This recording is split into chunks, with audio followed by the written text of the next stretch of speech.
Thank you so much for joining the Wild and Precious Life series.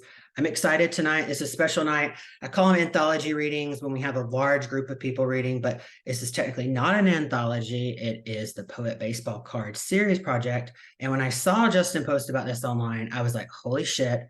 One, I wish I would have thought of this idea and done it. So if I can ever time travel, Justin, your idea is stolen, man.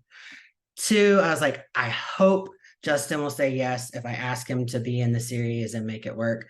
And he did. So we're here. It only works if people say yes and if people show up. So thank you to everyone that did that. So, how the evening is going to run, I'm about to shut up, turn it over to Justin to say a few words about the project, the inspiration, anything that he wants to share, he will share with you. He'll let you know who is reading tonight. And then it'll go through each reader. Each reader is reading one or two poems, max of 5 minutes. And we'll keep reminding everyone of that reading order in the chat. So with that, Justin, I am going to, oh wait, I did forget one thing, Justin, sorry. So this year, the Wild and Precious Life series, when we have our traditional readings of 3 readers, I've been able to pay a very small honorarium to those readers. That's been new for this year.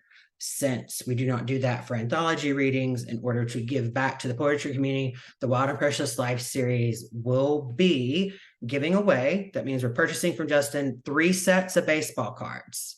So if you would like to win baseball cards, it's not a gimmick. I'm not putting your email on a list. I'm not going to call you about your car warranty or email you about your car warranty. First 3 people, and you can't be people that are reading tonight, but first 3 people that just type the word baseball card, you're going to win a free set. And what'll happen is I'm going to give you right now, I'll put in the Wild and Precious Life series email address and confirm those names once we have 3. And you'll email me your email address, your mailing address. I can't talk tonight. I'll forward that to Justin, and then he'll make sure that you get cards. So I'm going to turn it over to him, but we only have one person. There's got to be somebody who wants free stuff. I fucking love free stuff. I don't know, but come on, it's free. There's no gimmicks. So Justin, I'm shutting up and turning it over to you.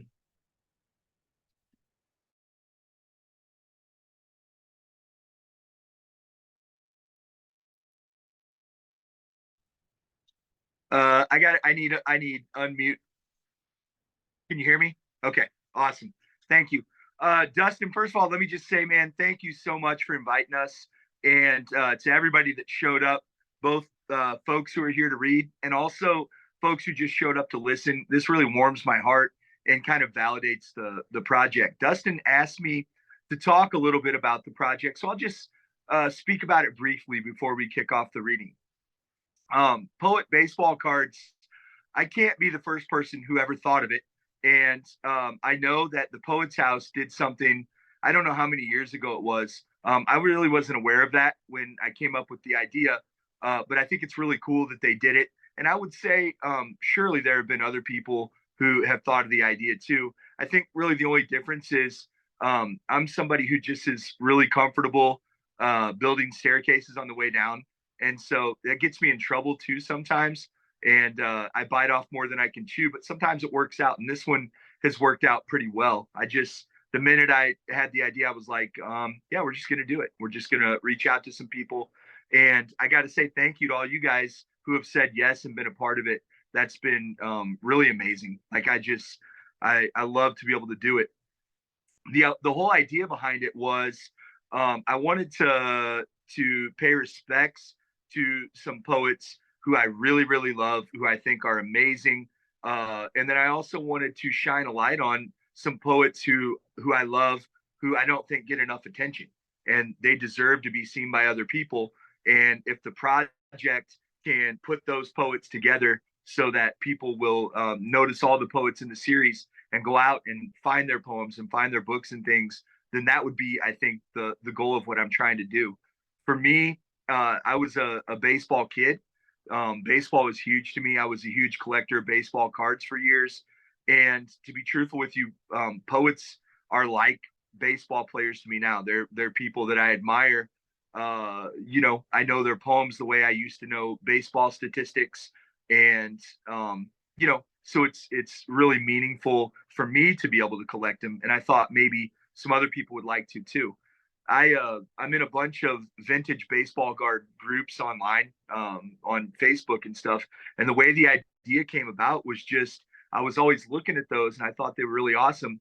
And then the algorithm decided that I needed to have this app advertised to me that like little league coaches use to make baseball cards for their little league teams and stuff. And I was looking at them and I'm like, those are pretty cool. And then excuse me, I was looking back and forth between that and like stuff on my Facebook feed, and I was like, all these poets on one side, and then more vintage baseball cards on the other. And then at one point, the light bulb just went on, and I was like, how cool would it be if I could collect cards from some of these people? So it started out as something I just really wanted to collect, and then as I started reaching out to people and doing it, I could see that there was some interest in it, and so and there has been quite a bit. I feel really lucky with the poets that have said yes to be involved in it, and right now we're at 65 poets, something like that. The whole project will be 200 poets by the end. I was lucky enough to get some financial support from the Osage arts community, and I've had a couple of other contributors that have helped out so that we can make an archive sign set. And my goal is when that's completed and finished to donate it to an art center or somewhere that's willing to display the entire series so that people can come and see it and get an idea of a whole range of contemporary and some classic poets as well. So I already said really more than I intended to say about it, but I appreciate the chance to kind of talk about the background of the project. I think we're going to jump into some readers right now, if that's okay, Dustin. So I'm going to kick off by showing the card of each reader, and then I will just quickly read the back of the card, and then from there, that person will be up. So we're going to start with Kansas Poet Laureate Tracy Brimhall. There's her card right there. And in case you didn't know, she is author of 5 collections of poetry, recipient of fellowships from the National Endowment of the Arts, the National Park Service, and the Wisconsin Institute for Creative Writing. She is, as I said, current poet laureate of Kansas, and she has served crab cakes to 2 former presidents. Tracy, you're right. Thanks, Justin. I'm just going to read one poem because the one that I just have out since like 2 days ago is kind of long. So I'm just going to read the one. If hopefully you like cool fun facts, and if you think you hear 2 bougie euphemisms for oral sex, you are right. The poem is called Arts and Sciences. What if this time I don't begin with a requiem or a memento mori with a split pomegranate and a harem of flies? What if instead I tell you a sleeping octopus changes colors while dreaming, or how my gender is sable and softens with all the gorgeous et ceteras of age? No one guessed a chameleon's tongue measured longer than its body, but it unscrolled beyond tale, beyond reasonable need. We wanted the mystery of Mona Lisa, but a physician in line at the Louvre stood staring so long he noticed her thinning hair, her yellowed eye, and diagnosed her thyroid. Sometimes it pays to wait.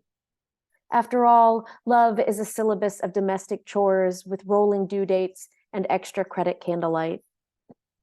I once loved someone who hated raspberries. That was my first mistake. What if this time I loved someone like you who likes fur on a fruit? Someone who's better at suffering, who doesn't confuse their sensitivity with goodness? What if this time I think of Darwin, who found a rare orchid with a nectary a foot long and exclaimed, "Good heavens, what insect can suck it?" But he knew that anatomy could not exist unless a moth evolved a tongue alongside it, some unknown species with a proboscis long enough to complete this union. No one believed because no one had seen it. Victorian women used belladonna drops to widen their pupils, that Latin word for little doll, and make their gaze a black mirror so lovers could see themselves. You push me back to steady it, the best distance for beholding. Always you lament, torn between this choice of look or touch, but it's time, you say, and close your eyes. I admit it's easy to spot a forgery with an X-ray.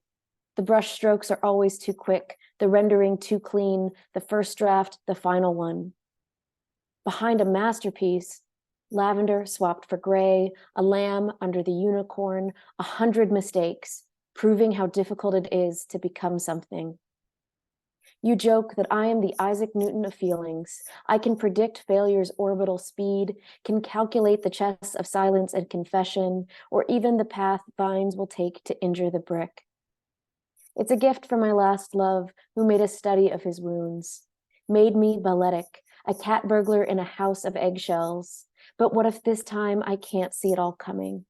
Not the coup dressed in Fahrenheit, not you dressed as Aphrodite, not how I could ever trust your marble hands, cooling the twin crescents of sweat beneath my breasts, marveling at this wealth of apples. Thank you.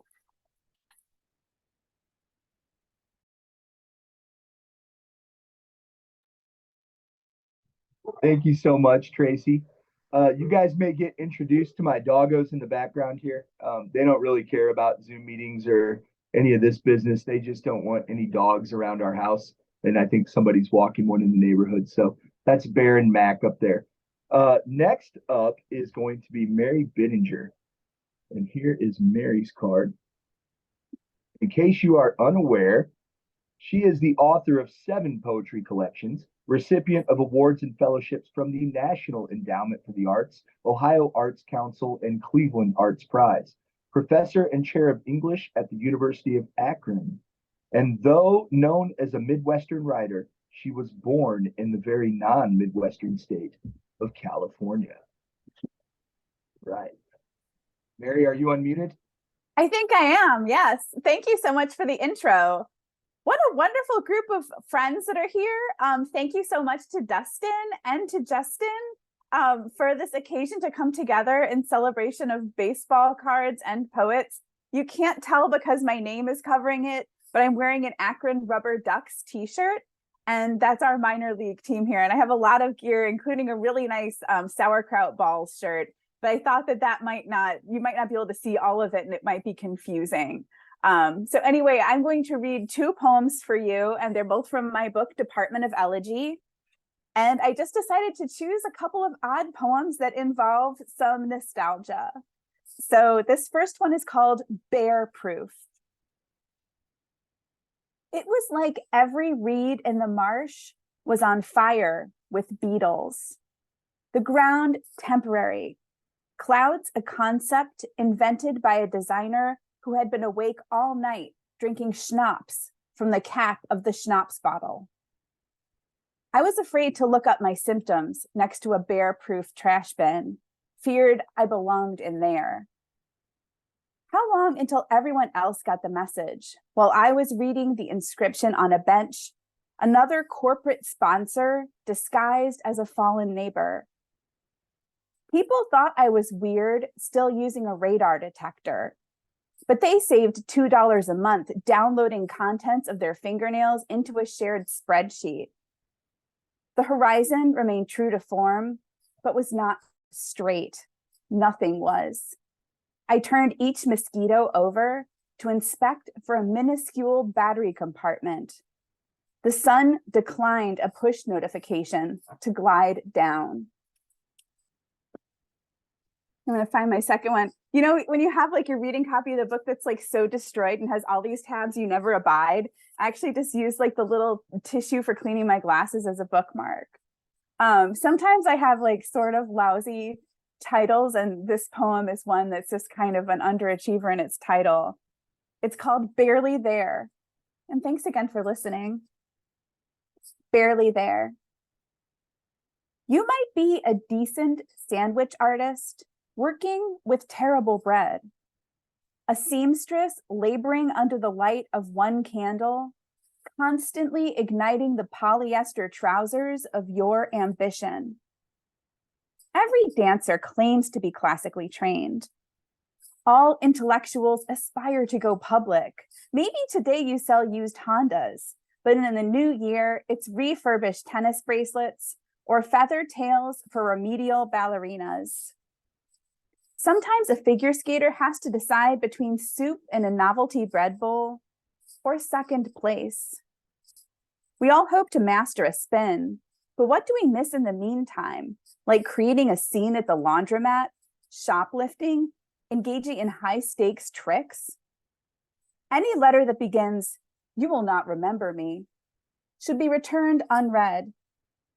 You might be a talented dancer, but dancing in an awful place, like a baptism birthday party combo with 0 gifts. Perhaps you've overstated your attributes in a cover letter. Italics and blistering verbiage, a color photo from better years. Thank you.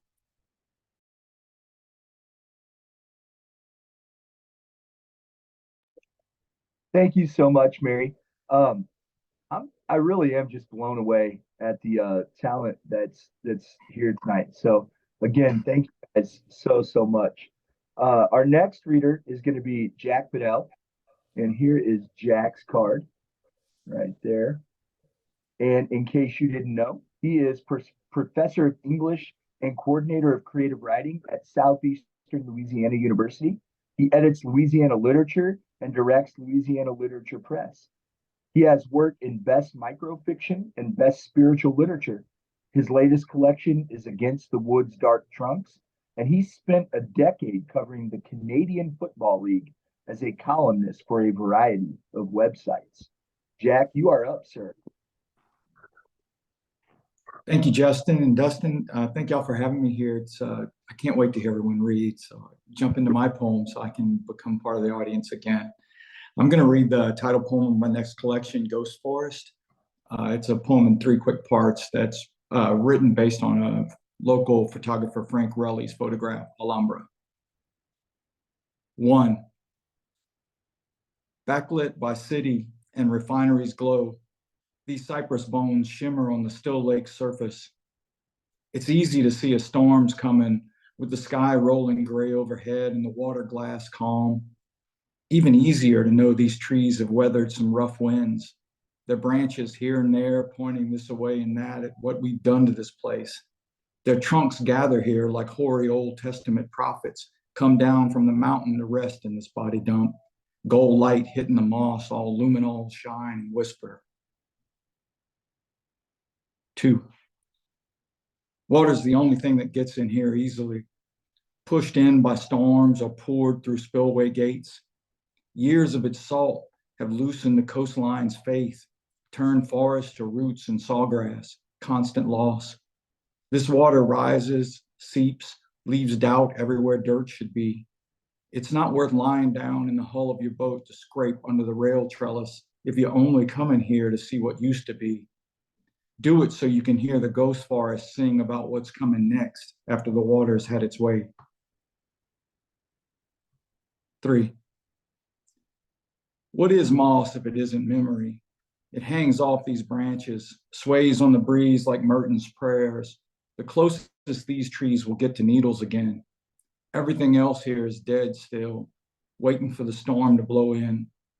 No frog bellow, no heron flap, just waving, and the water's slow rise to prove this place breathes. Stillness is faith, locust wine benediction here. And this moss knows all there is to know about holding on and air and how fully empty time is with all this water aching to fill it, trunks, branches, sky bruising into storm. Thank y'all.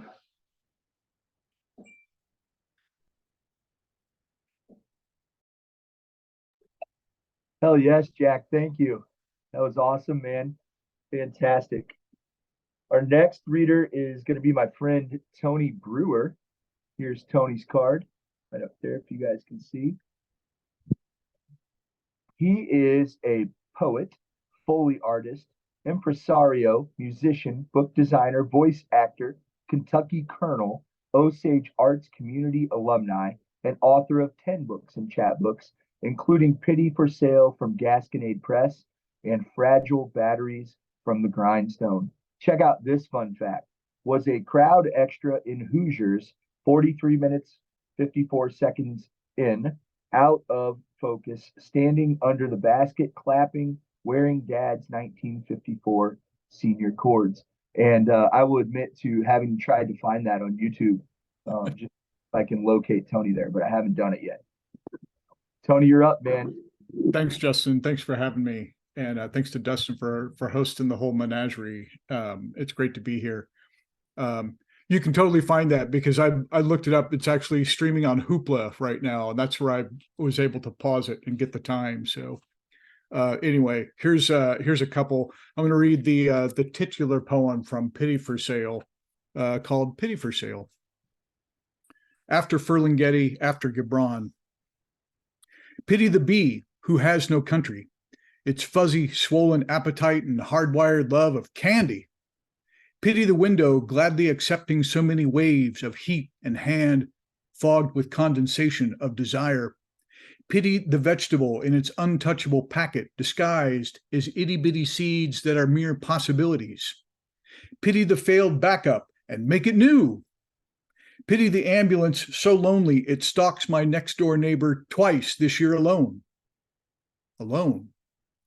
Pity the billionaires in love with zeros. No, fuck those clowns right in the zero. Pity the worker who identifies with a king. Pity the tree dragged down by sweet honeysuckle, the red buds pinking the woods, telling us it is time. Time. Pity the time it takes to feel, the time it takes to unfeel, to unlearn, to unlove, to unseal. Pity our ranks and forms, a slot for everyone when we all would be better off marked other. My country, 'tis not insane, but copes horrendously. Sweet land, sweet liberty, ask any busy bee. And then, thank you. I'm going to go back a little ways to Hot Type Cold Read, which is from 2013. But I like reading this one. This is about a trip I took to Maine a long time ago. This is called Down East. Somewhere around here, Paul Stuckey started a radio station that has played Puff the Magic Dragon 24/7 since 1968, except for break-ins from Democracy Now! And the Hightower Report. People from Boston are called massholes. Limp shedders in a convenience store tank too long are yesterday's pound. Ask a local, lived here all your life? And he'll answer, not yet. Such happy yellow rubber trousers with booties attached and suspenders extending out of a hang-down mustache as dark and downturned as the mouth underneath. He's a watercolor of a wharf, stacking cages and banding claws and thinking of his manicured ex-wife's painted nails and mouth. How she hated his Irish music. Boy, that was a deal breaker. He could have just not let her get that close instead of running all the way to Maine to escape after the divorce. But the sun isn't hiding when it doesn't show its face. A milky pearl in clam-colored skies. Here comes a squall. Snap. That's how the weather works here. A rock-bound smugness saying, you don't know the world like we do. Thumbs under suspenders like tongues on long vowels dying at the back of the throat. A fish slides easily through the hand until the fins prick like quills when you try to hold it fast and scale and clean and gut it. He prefers claws and armor boiling in a pot and putting up a good fight with a hammer and tongs and a long buttery fork. Imagine trying to live here without synthetics, all oilskin and sealskin and real skin against wet wool dried over a smoky fire, and in another time, blubber. Fat people rich, now fat people poor. The boat is not his life. It's got a name, like a wife, and he loves every catch he dumps on her deck, writhing like a sequined dress she's not clean enough to wear, so it just lays there, all pretty on the bed. A radio's the only thing still running when a nor'easter knocks the power out. He cranks it like a phonograph, and out comes Elvis Costello, pretending he's Pete Seeger doing a terrible Burl Ives. That tremolo wheezing forth, he'd almost rather hear the news. And off the coast, a foghorn sounding all night, all year. Though no one lives there, ever since the keeper passed away, remote controlled since 1958. He can tune a violin by it. G sharp. And the waves lapping the granite beach clean. Our whole rests. Thanks.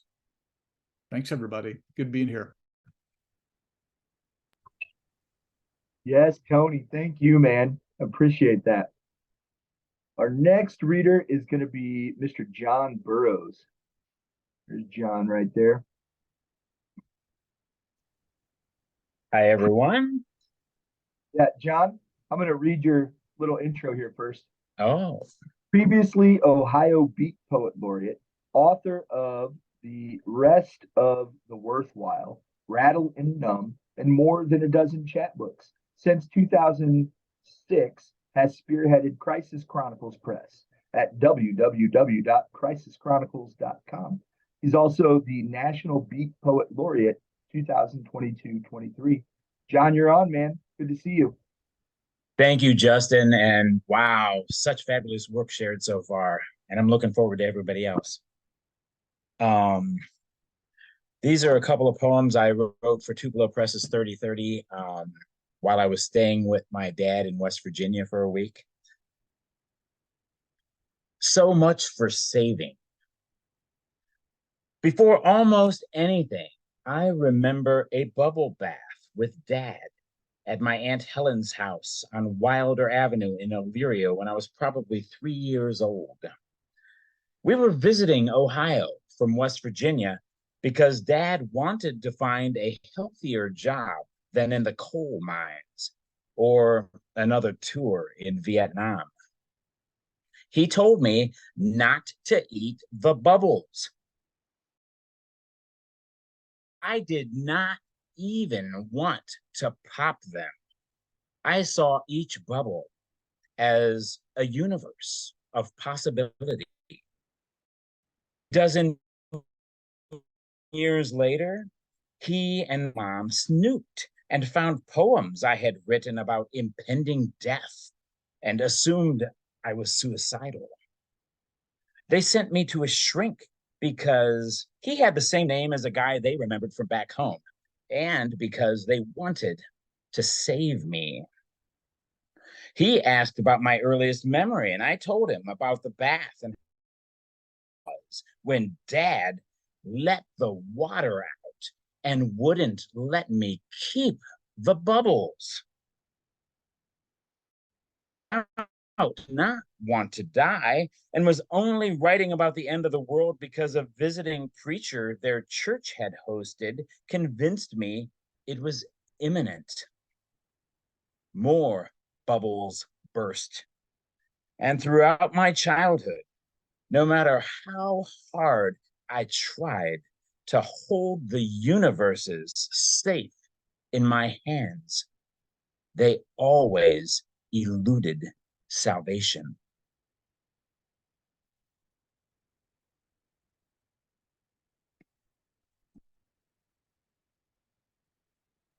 Tenacity. The Cherry River Peace flows yards from Dad's front door in Richwood. A whole color spectrum blooms between here and there. 6 years ago, this same river submerged this entire city, and Dad's barn and all the treasures it contained floated downstream. When the flood subsided, leaving a Sahara of sand up South Fork, we retrieved an unbroken barn panel, and out of it made a bridge that we placed over a drainage ditch that we had to redig, which now helps irrigate the garden and protect what remains of his property. Found items can make bridges. Flowers and their tenders are sustained by what once destroyed. A dollop of beauty erupts from unavoidable tragedy. Though mourning persists and all beauty eventually fades, life, our preeminent treasure, refuses to relent. Thank y'all.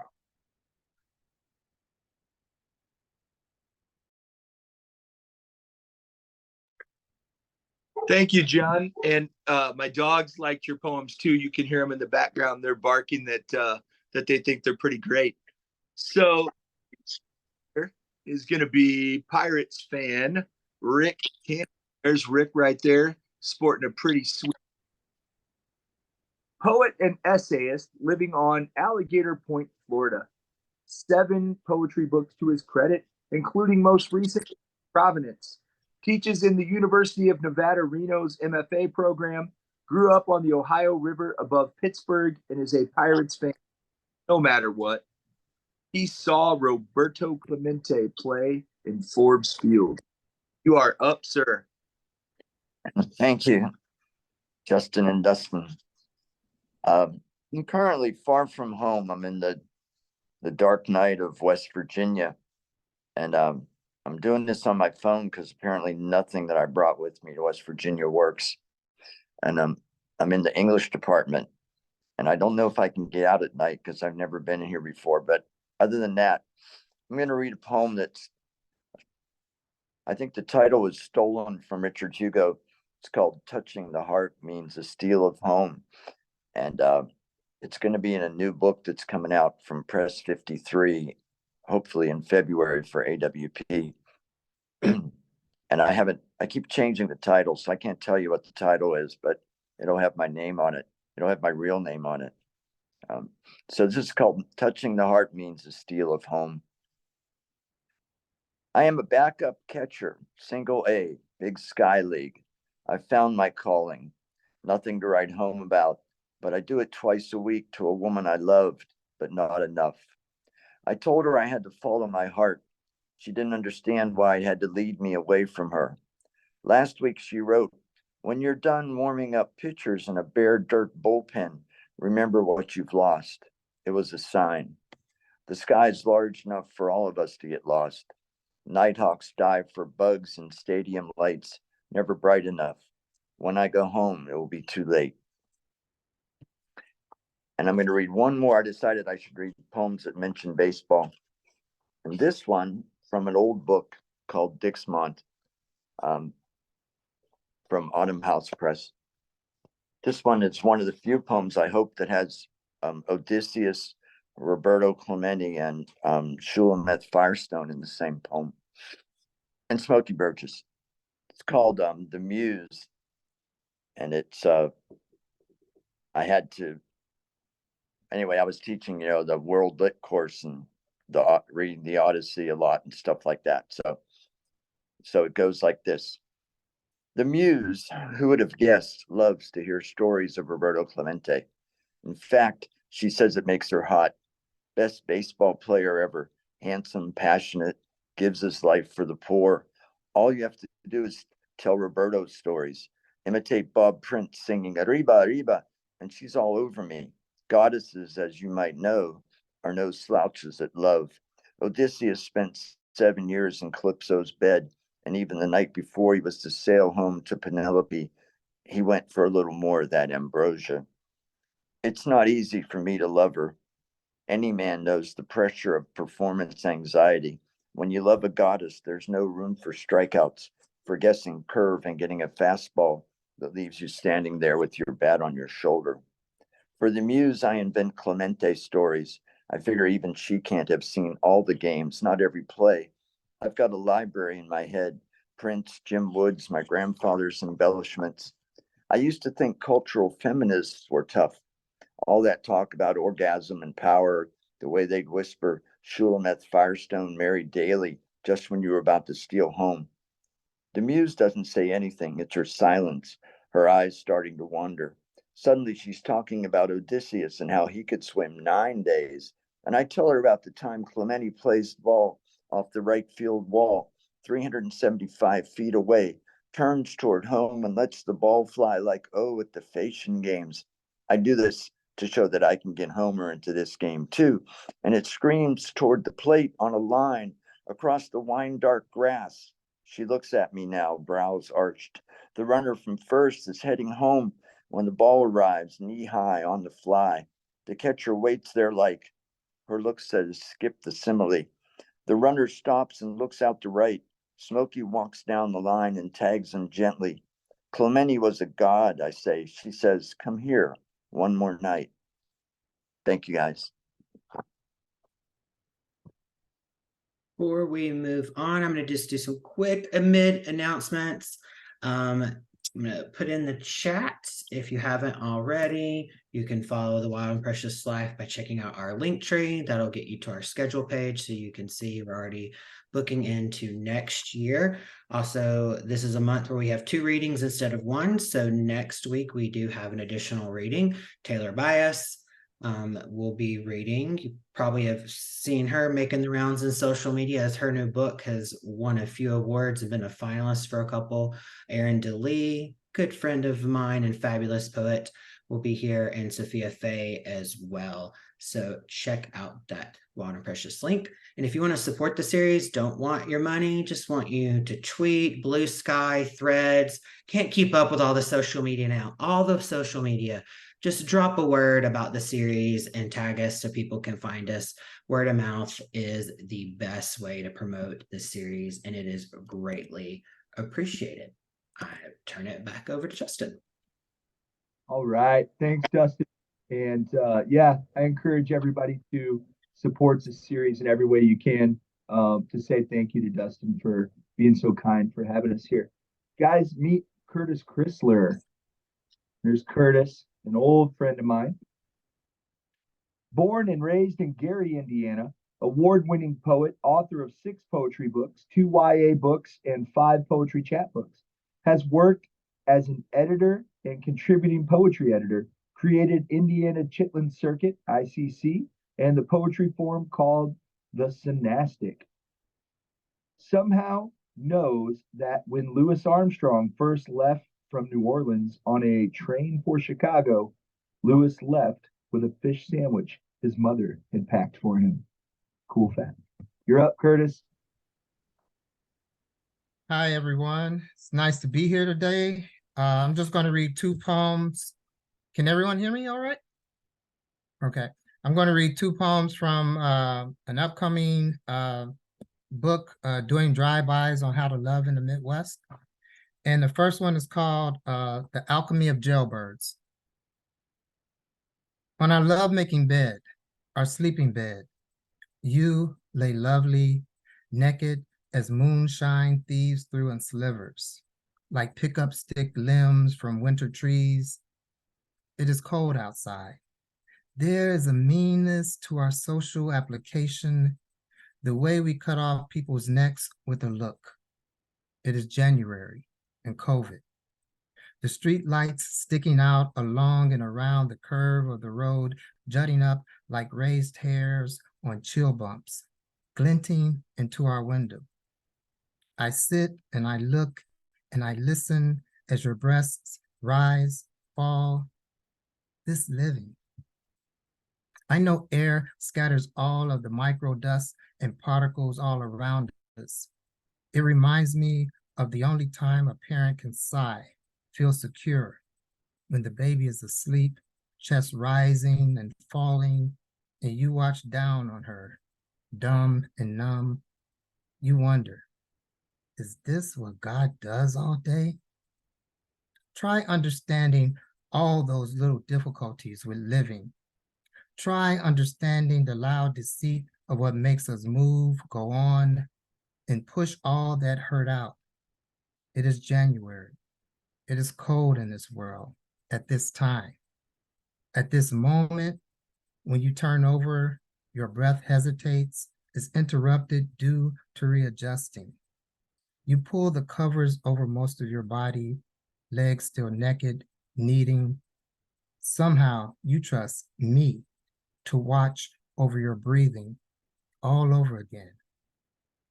I wait until you regulate and snore out a cacophony of baby noise.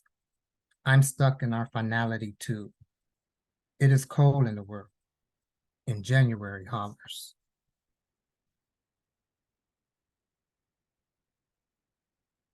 The next one is called When Too Close to Tighter Stripes. If anything, we should be trying to kick the nicotine with patches, doing due diligence underneath our skin that marks us like a bully's beatdown wounds. If anything, we should be trying to stop drinking dark liquor, swimming with Coke or Pepsi with breakfast. Our eggs never taste like starting the day right anymore. If anything, we should stop making methamphetamine our main absolution when with our daughter at the kiddie park on a 4-hour visit. There's factors. Then there's factors. Factors go with using. Do not give half a damn for us or the ceaseless smart pain. It's a Bengal tiger rotating its shoulders, creeping into our bedroom in the middle of the night as we look for focus. Realize her guttural purr tingles our testicles.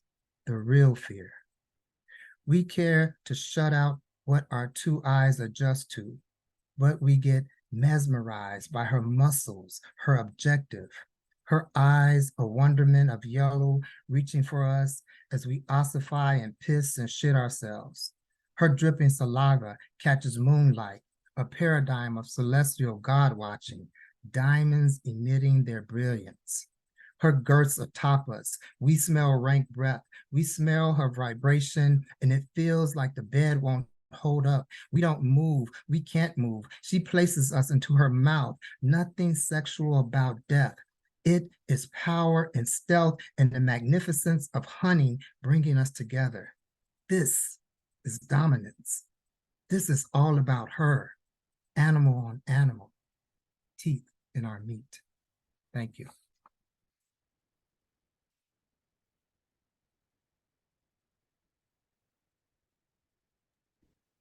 Damn, man, it is so good to hear your voice.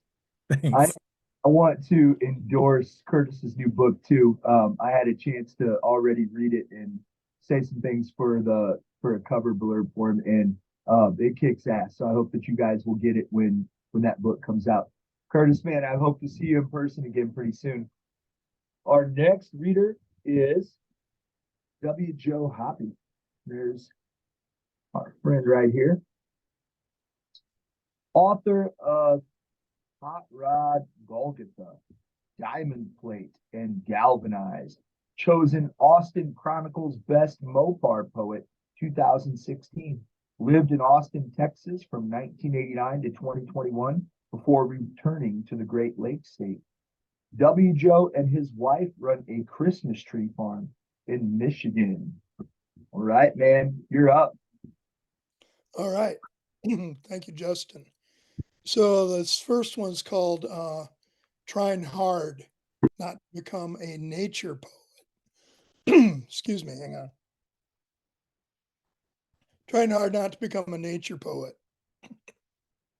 Sandhill cranes float down onto well-cut lawns like balsa wood covered in feathered tissue paper, framed in lightness, legs spread like coat hangers.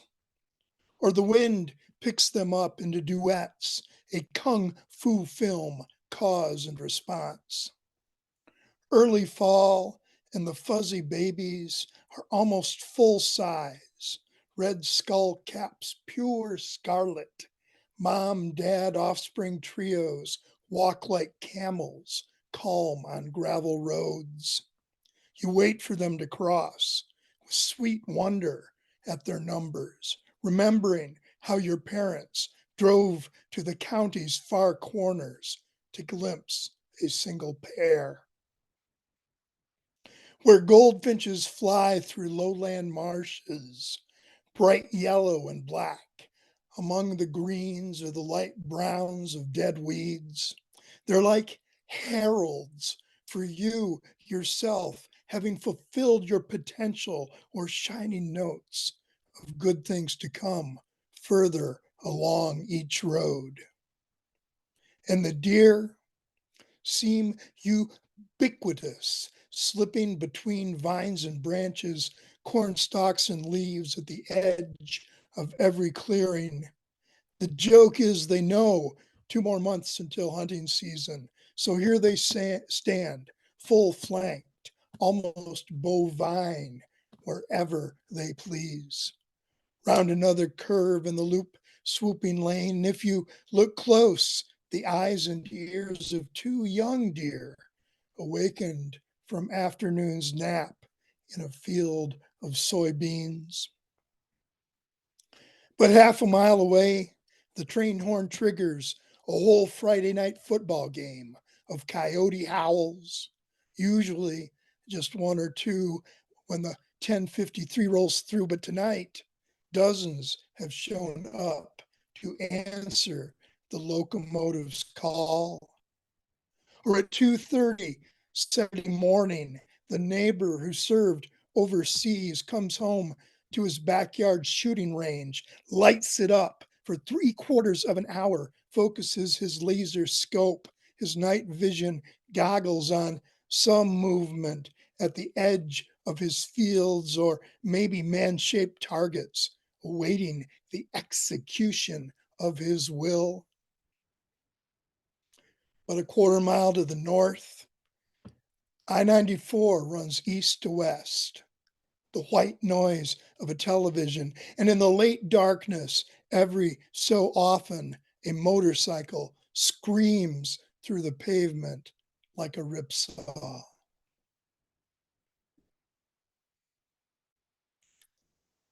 Okay, I've got one more.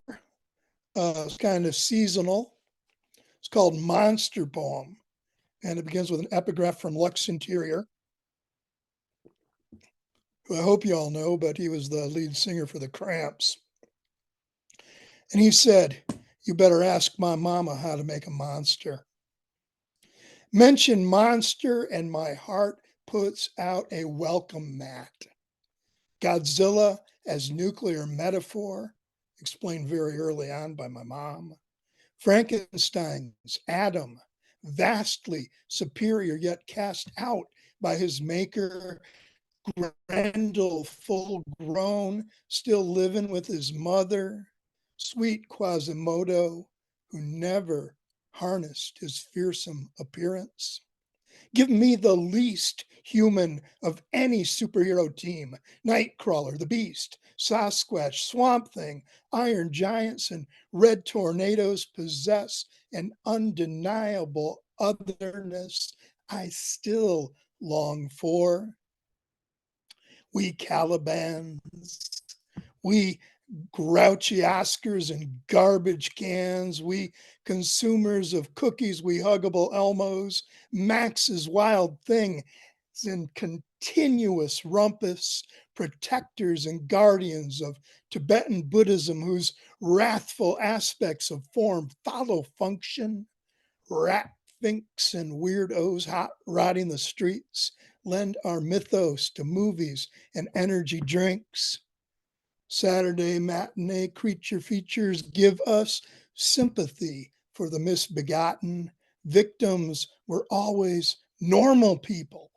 But if we ever met those unspeakable things that made the average citizen scream, we'd somehow be simpatico, because we know we're all just pretending to be human anyhow. Thanks so much for letting me read with y'all and being part of this. Really appreciate it. Man, I was so happy to include Mr. Hoppy here on a card. I hope if you don't know his poems, that after hearing him read that, you go right out and pick up one of his books. Also, the man has style. If I am not incorrect, there, that's a Dixon flannel that you're wearing. I can tell. I also connoisseur of high quality flannels, and so I had to point. We have is fellow Cubs fan Sandra Marchetti, and she is the author of two full-length collections of poetry, Aisle 228 from Stephen F. Austin State University Press, and Confluence from Sundress Publications. I own both of those books. Also the author of 4 chapbooks of poetry and lyric essays. Holds an MFA from George Mason University, has shared a radio booth with various Chicago Cubs broadcasters, including Hall of Famer Pat Hughes, who recently sent her an autographed scorecard from Game 7 of the 2016 World Series. I am jealous beyond belief. Here is Sandra.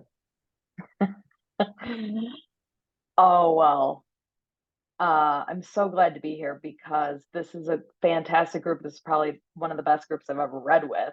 And then also because I write baseball poems and I collect baseball cards. So I feel like these are my people. So I'm going to read 2 short poems and they're both baseball poems. I had the same thought as Rick. I just wrote a book of baseball poems. One of these is in the book and one is not. The first one is called Listening for Bobby Euchre. My father thinks you can find a signal from anywhere. A Mets game in Cincinnati, the Reds in Tennessee. I tell him sometimes the mountains curtain the call, or a semi bleeding its long, low horn, its lights scanning the corn.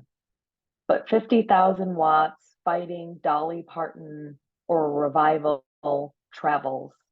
When it's clear, you can hear the Dodgers in Chicago and know a wave arrayed in the distance spun out its curve to find you.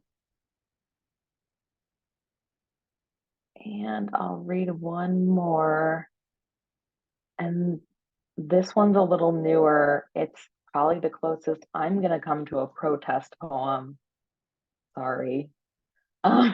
It's called Against 7-Inning Doubleheaders and Starting Runners on Second Base in Extra Innings in Major League Baseball. And if you don't know what I'm talking about, I think you could still enjoy this poem, I hope. So. When the infielders were tired, they just dropped their heads, one after another, in dust plumes along the base paths. And big innings occurred. Stroked singles followed each other into the dusk. Infinite batsmen moved through their stations. The sky turned from purple to velvet, then a glamour of stars. Ball caps became curtains. The fielders sighed and woke up again, eyes raised to the ready position. The diamond itself a galaxy, the teams orbiting one another. Part of the bargain is the never ending. Thank you.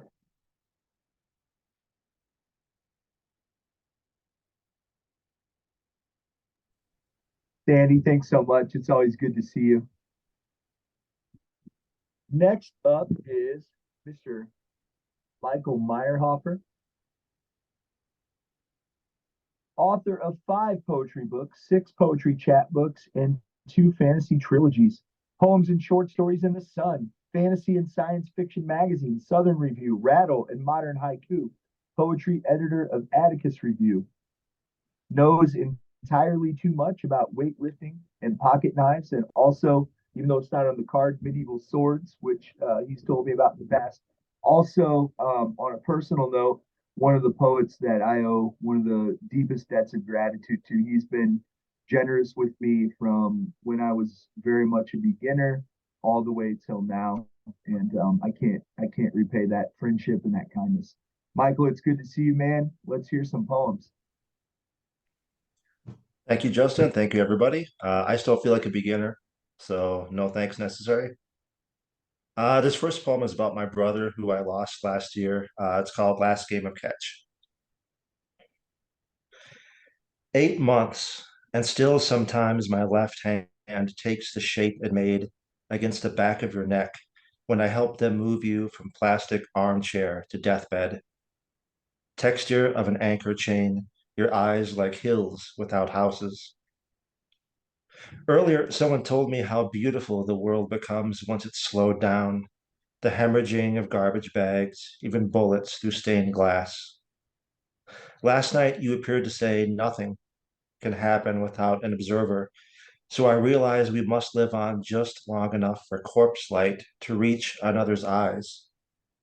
That last photon, a baseball, we merely hold, tracing stitches while dandelions swat lawnmowers, then burst into golden applause. This next one is the title poem for my fourth book, which Sundress was kind enough, or they will be kind enough, hopefully, to re-release next year. It's called What to Do If You're Buried Alive. First, you should feel very glad for having read this poem. Don't panic. All you have to do is break the slats. Breathing will be easier if you knot your shirt tight around your face, a call. Your eyes can't help you now, so leave them closed. Don't waste breath on prayers or strength on punches. Instead, use your knees to start an avalanche. Don't stop. When loose soil starts to flow through the cracks, pretend you're riding a bicycle through a rural downpour. Don't mind the splinters. Remember, if you can sit, you can kneel. Then you can stand. Thanks, guys.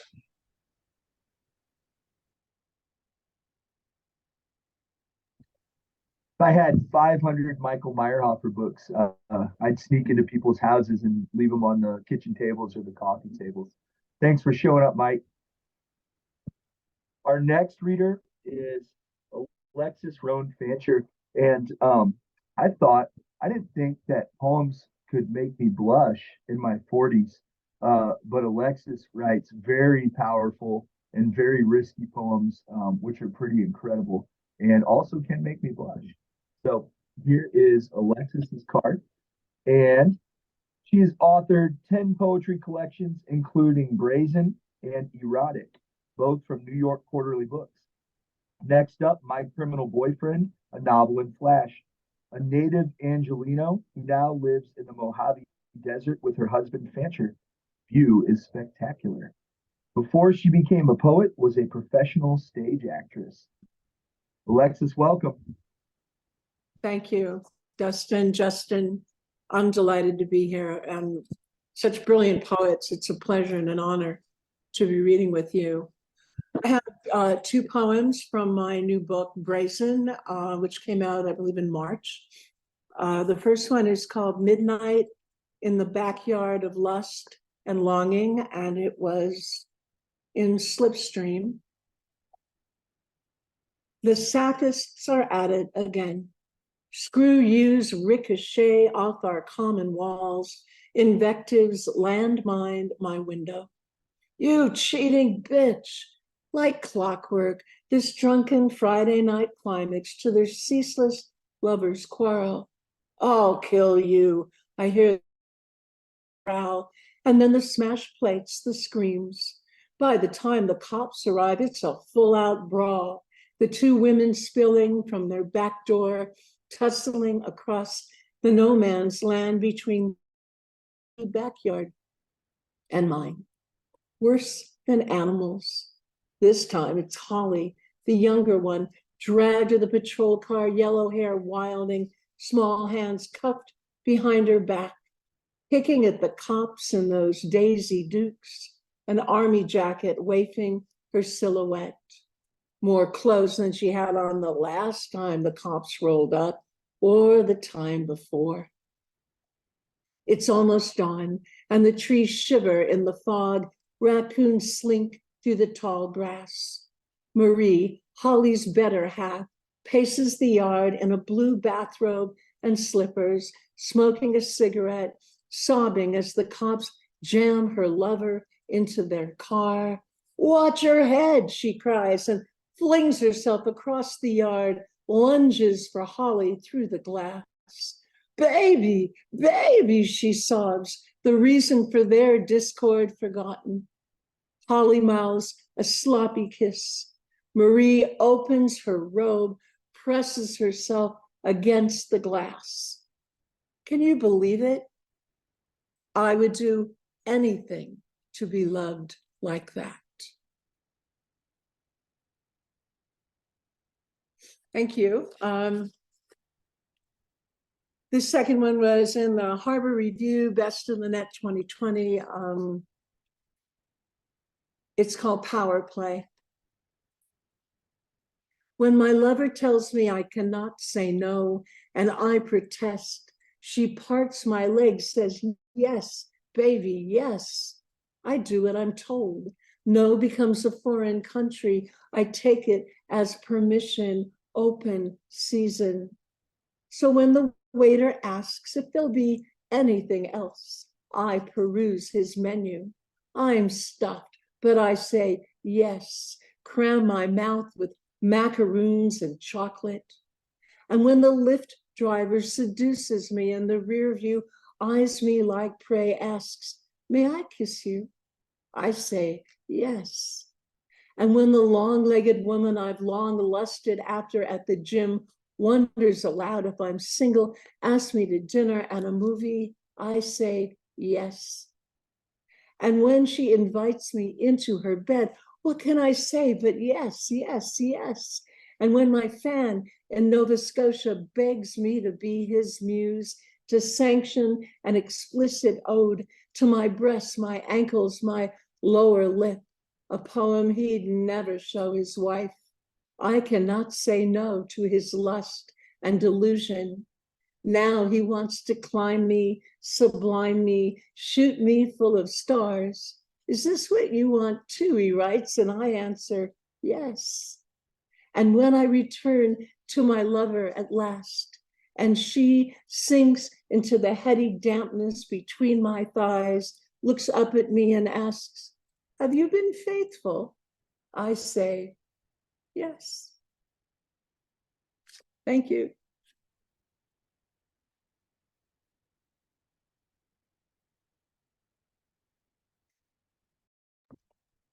Wowee.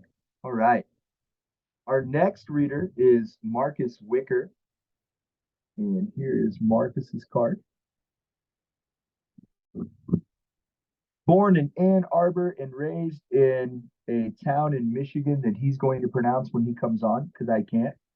2023 Harvard Radcliffe Institute Fellow, author of Silencer and Maybe the Saddest Thing, selected by D.A. Powell for the National Poetry Series.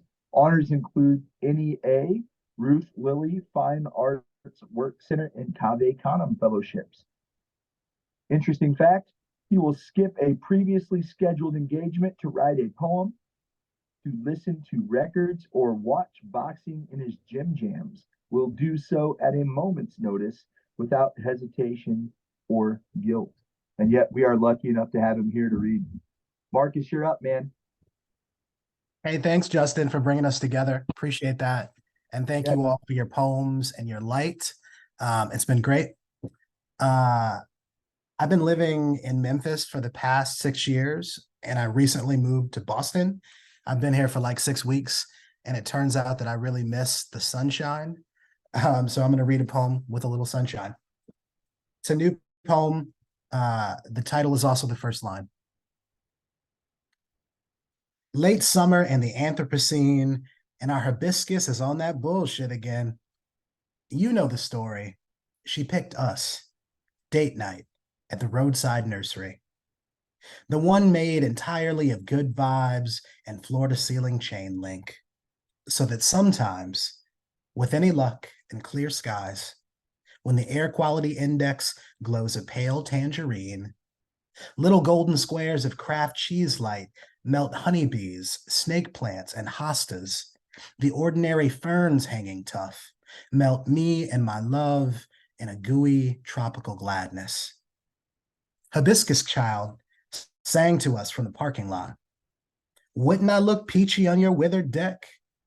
Don't I deserve ceramic 360-degree turquoise views and Whole Foods fertilizer? A daily minute of attention with a 9-pattern garden hose nozzle?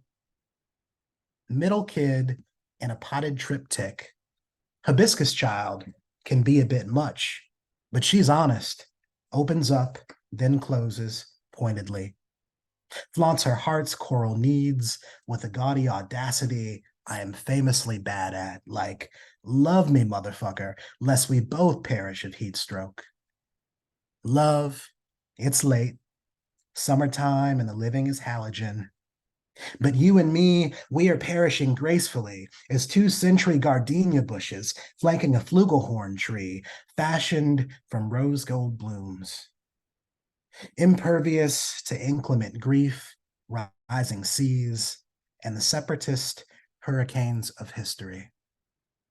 Drought resistant and gleaming, the two of us up early, watering in record heat. Me in my holy cloud-colored robe, mispronouncing the names of flora, hoping to see you beam. Good morning, Fernie Sanders, little Pothos Bill. Rise and shine, Morgan Freeman, little Cactus Everdeen. Sometimes peril imperils itself. I can see that now. When the affected acclimate, when the veil between backyard garden and the inferno is sheer, you learn to fix your focus on the roots. Love and this erstwhile fire, this halcyon season, we are proof. Thank you.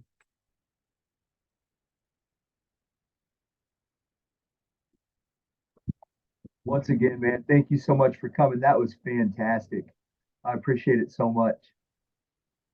Our last reader for the evening is going to be Francine Witt. There's Francine's card, if you guys can see. Author of 12 books, chapbooks and full length in both poetry and flash. Flash fiction editor of SoFlowPojo.com and Flash Boulevard. Leads prompt workshops on Zoom. Work in best small fictions, best microfiction, and 2 Norton anthologies. Once saw Paul McCartney on the street and yelled his name. Has no idea if he answered, as she was wearing headphones at the time. France, you're up. Hi. Thank you, Justin, and thank you, Dustin. I wish my name rhymed. That'd be awesome. And thank you for all the readers, to all the readers and the people who are here to listen. I have 2 poems. The River's Wife. Each night, I ask him if he still loves me. He tells me instead how he started, handfuls of rain and mountain streams, how it trickled into a muscled flow. I ask him again, and that's when he goes back to hiss and spin. I give up and head home lonely, cutting my feet on scrags of rocks and fallen twigs. Some nights I wake up, go to the kitchen, turn on the faucet full blast, water fingers lacing my own. My father warned me, said that the river is made up of tears from all the fish that never made it out to sea. He said that he was a river once, a foaming, raging twist of a man who lured my mother from the banks, how she gave up girl-like to his tumble and roar, how I myself am part river, how if I listen close enough, I can hear the whoosh that is louder than the beating of my heart. And second one is called Breaking Sky. A piece of the sky falls off and, a piece of the sky breaks off and falls into your coffee cup. It makes you wonder how shabby heaven might be getting and what it will look like when you get there, if in fact you do. You spoon the piece from your cup and hold it between your fingers. It is perfect and star-shaped, and you realize that the sky was only making room, the way your mother's belly once made room for you. How you were once the star she pushed out of her body, light falling through her thighs. And now it's your turn, time to reshape your mouth, learn the language your mother now speaks, where she doesn't quite remember you and says your name like it's a miracle or a bathroom fixture. You know that soon the earth will have to change, open its skin and scar itself back around her coffin. And it's right now that you realize that it has taken you your entire life to learn that sometimes you have to hold your hand across your coffee cup to keep the sky from falling in. Thank you. Thank you, Francine. It is always so good to see you. Friends, if it's okay, that was our last reader, but if I could give you guys the gift of just one poem um, to say thank you for coming out and reading tonight. This is from Drinking Guinness with the Dead, my most recent book, and it's called Gratitude for the Poets, and it should tell you a little bit about how I feel about all of you. Thank you for the blood of peaches and the scarecrows boogieing in the breeze. Thank you for taking the time to polish the face of the moon. Thank you for your slant rhymes and your lovely lyric wind chimes. Thank you for the beers, the coffee, the warm cookies, especially the beers. Thank you, poets, for your postcards from the inner circles of hell and for speaking your particular spells into the shade of death. Thank you for Wednesday night church and all 52 ways light can fall upon a leaf. Thank you for the broken pencil tips. Thank you for teaching me butterflies have hearts inside their wings. Thank you for sneakers on city pavement and for bottling the acid of all the wars I never had to fight. Thank you for mangers in your lips and the tears in your guitars. Thank you for knowing and wondering, doubting, suggesting, insisting. Thank you for your loyal horses and your dark woods filling with snow, for your pool sharks shirking the school in the judgment of the midday sun, for the invisible drums thrumming beneath your pyrotechnical songs, for the 10-minute vacations and the laying on of hands. Thank you, poets, for giving love its own language. Thank you for giving language. Thank you for giving love. Thank you so much for coming and joining us. Dustin, I'm going to turn it over to you if you have some final words, my friend. Yep. Thank you, everybody, for being here. As a good reminder, you can follow Justin's series, the Poet Baseball Cards, on Instagram at Poet Baseball Cards. That's the handle. So look them up on Instagram. If you are wanting to order the series, they are $25 a set. You can email Justin. The email address is his name, Justin Hamm. That's 2 M's. 2002. So again, that's Justin Hamm, 2 M's, 2002 at yahoo.com to put in your order. And if anyone knows Jim Lewis, he has not emailed his address yet and he won a set. If you can let him know not to forget to email me so we can get that ordered. And Aaron and Carrie, I know you both, so I'll get your email, your addresses and get those over. Again, hope to see you next week as we do have Taylor Bias, Aaron DeLee, and Sophia Faye reading, because this is a 2 reading month, which doesn't always happen. So hope you come back next week. Thanks for being here and be safe, everybody.